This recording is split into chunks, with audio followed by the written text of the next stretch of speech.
Good Morning Business. Le débat.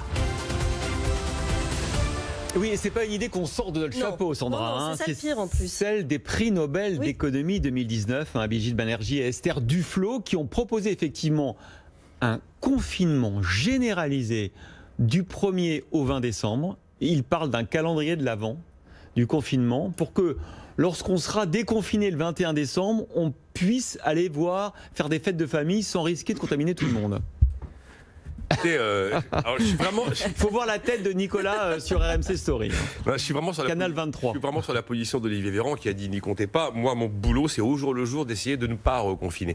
Alors, première remarque qui me vient quand j'ai vu ça, c'est que je me dis, mais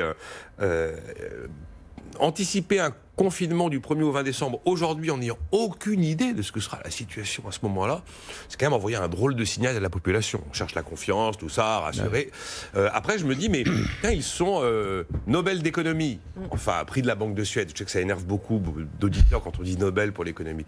Et là, ils nous font quoi? Ils nous font une espèce de prévision sur l'impact sanitaire que pourrait avoir 3 semaines de confinement. Il n'y a même pas dans leur réflexion la présence d'un scientifique reconnu du monde médical.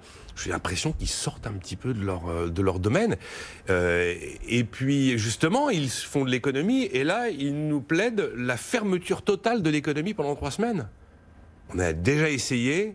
On a une petite idée de ce que ça donne. Alors, ils nous expliquent que finalement, ça ne coûterait pas si cher de confiner pendant l'Avent. C'est comme ça, on sauve Noël. Et que si on ne fait pas ça, à l'évidence, d'après eux, Noël va être totalement planté avec un pic de contamination monstrueux derrière après les fêtes de famille. Et que là, la facture sera absolument astronomique. Ouais, alors, ils rajoutent plein d'arguments. Ils disent d'ailleurs, si on anticipe ce confinement, on pourra anticiper les achats de Noël en novembre. Ouvrir les magasins des soldes, on élargira les... Oui, c'est sûr qu'on va aller acheter sa dinde le 20 novembre pour le 20 décembre, ça crève les yeux. Enfin, on peut toujours la côte d'Arvis. Donc je suis quand même très très surpris de cette prise de position qui ne correspond pas à leur domaine de compétences, ne repose sur aucun fondement validé. Et puis, comme dit d'ailleurs Olivier Véran, c'est une sorte de prédiction.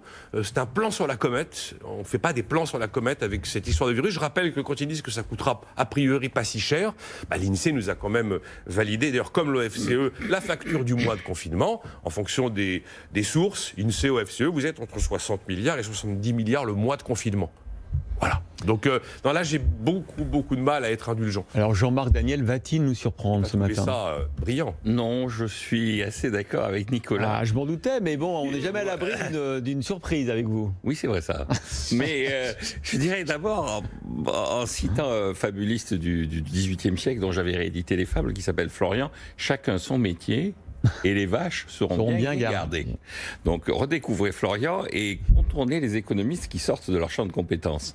C'est-à-dire qu'on ne voit pas très bien pourquoi ils s'engagent dans ce combat, dans ce discours, dans cette tribune qui est publiée quand même dans Le Monde, dans le principal journal, dans le journal de référence de ce pays. Ce que je trouve le plus inquiétant, outre le fait que, il y a une espèce de calcul assez alambiqué pour essayer de justifier ça. Oui, le calcul le moins pire du confinement. Oui, le confinement. Bon. Ce que je trouve le plus inquiétant, c'est qu'à un moment donné, dans le texte, ils disent, voilà, les gens, les citoyens responsables, les citoyens les plus responsables, les citoyens éclairés, les citoyens qui vont réfléchir, vont devoir affronter ce qu'ils appellent des dilemmes cornéliens face à leurs différents devoirs. Et donc, ils concluent en disant, dans ces conditions, il est raisonnable de guider leur choix. C'est-à-dire, on est véritablement dans la logique de ce que j'appelle la dictature médico-technocratique. C'est-à-dire qu'au nom d'un savoir qui ne concerne pas directement le problème, mais d'un savoir assez général, ils sont prix Nobel, ils s'arrogent le droit de guider les choix des citoyens et de leur dire, il faut que vous fêtiez Noël.